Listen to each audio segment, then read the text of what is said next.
तर भाइहरूले क्या भाइ हजुर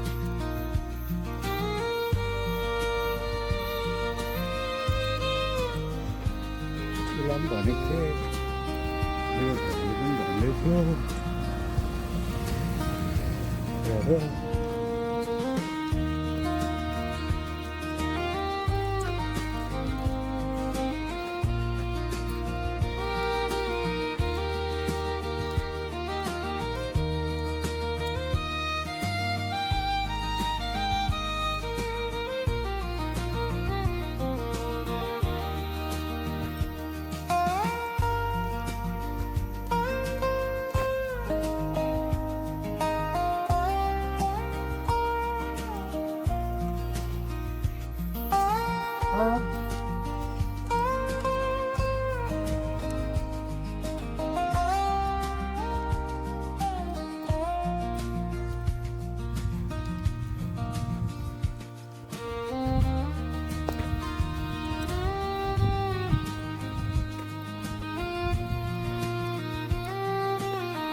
ल त हामी 3 माइल आइपुग्यौँ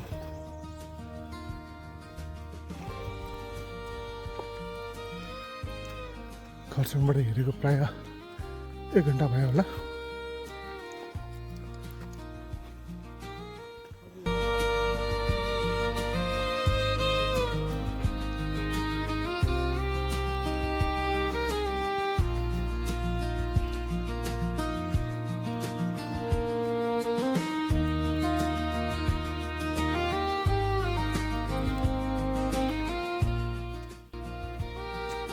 सुन्दर अनि शान्त ठाउँ अति नै प्यारो अब देउराली आइपुग्नु प्राय आधी घन्टा जस्तो लाग्छ होला त्यसपछि फेरि चिम्ली जानेछौँ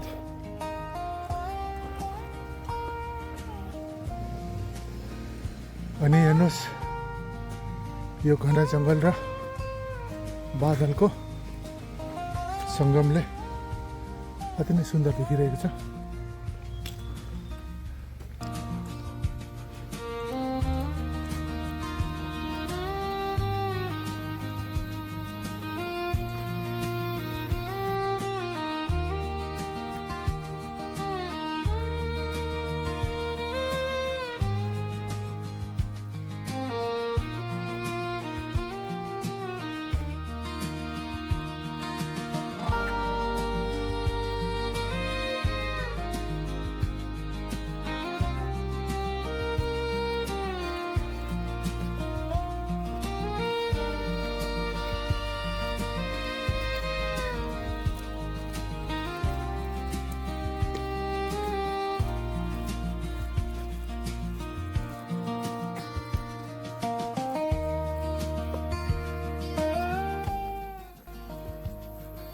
यो चाहिँ 3 नम्बर माथिको माने डाँडा।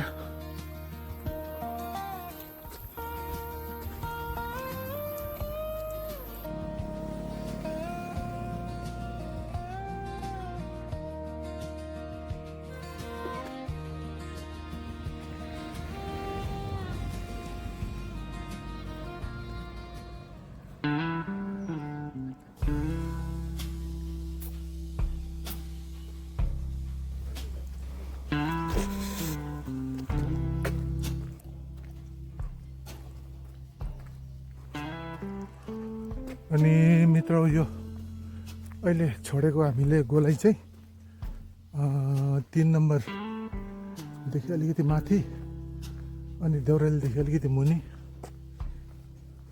भएको ठाउँ हो। यो ठाउँलाई चाहिँ भ्यू पोइन्ट जस्तै मानिन्छ किनभने यहाँबाट चारैतिरको भ्यूहरू देख्न सकिन्छ। र खरसाङबाट हिँडेको लगभग 1 घन्टा 15 मिनट भएछ र हामी यहाँ माथि देउराली आइपुग्यौँ। समय कम्ती नै लागेछ। जाँदैछौँ चिम्लीतर्फ।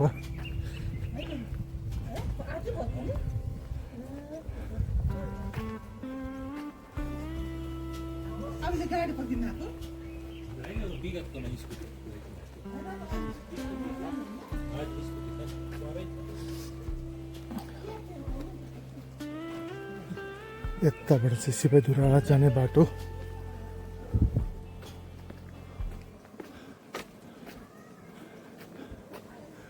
अनि यताबाट डाबिल जाने चाहिँ अर्को बाटो हो यो माथिल्लोपट्टिको।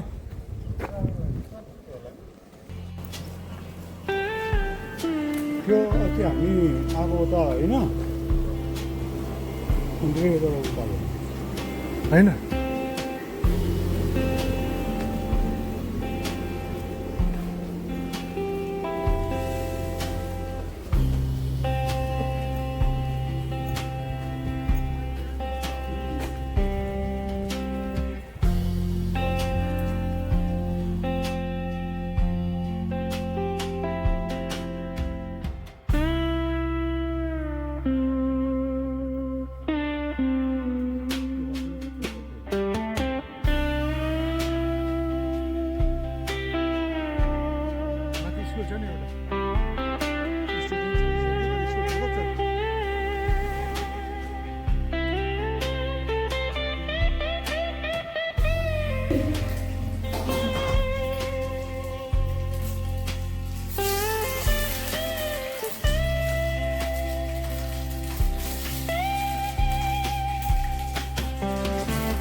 तिम्रो दोकानमा ह्याङ्की छैन नि? अलिक ड्राई ला ड्राई ल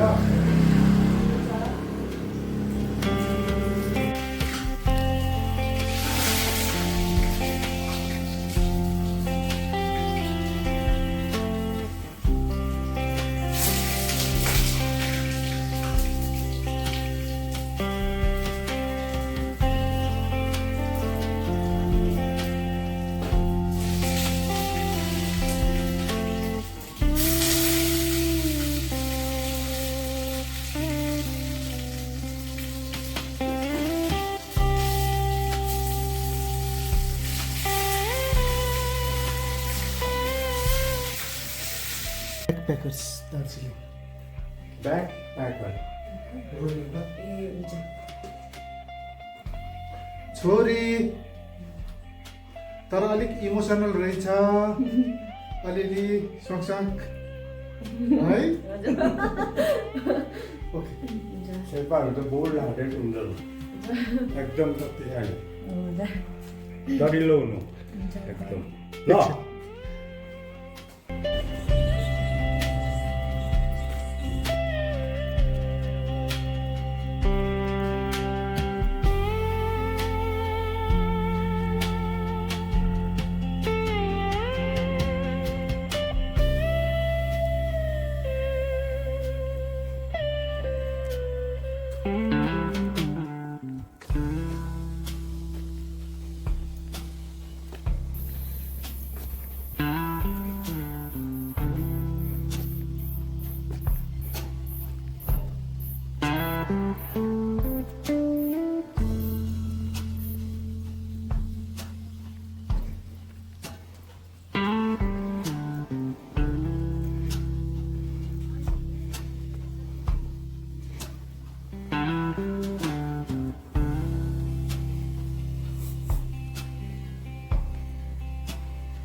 ल त मित्र, आजको गन्तव्य यहाँसम्म नै थियो।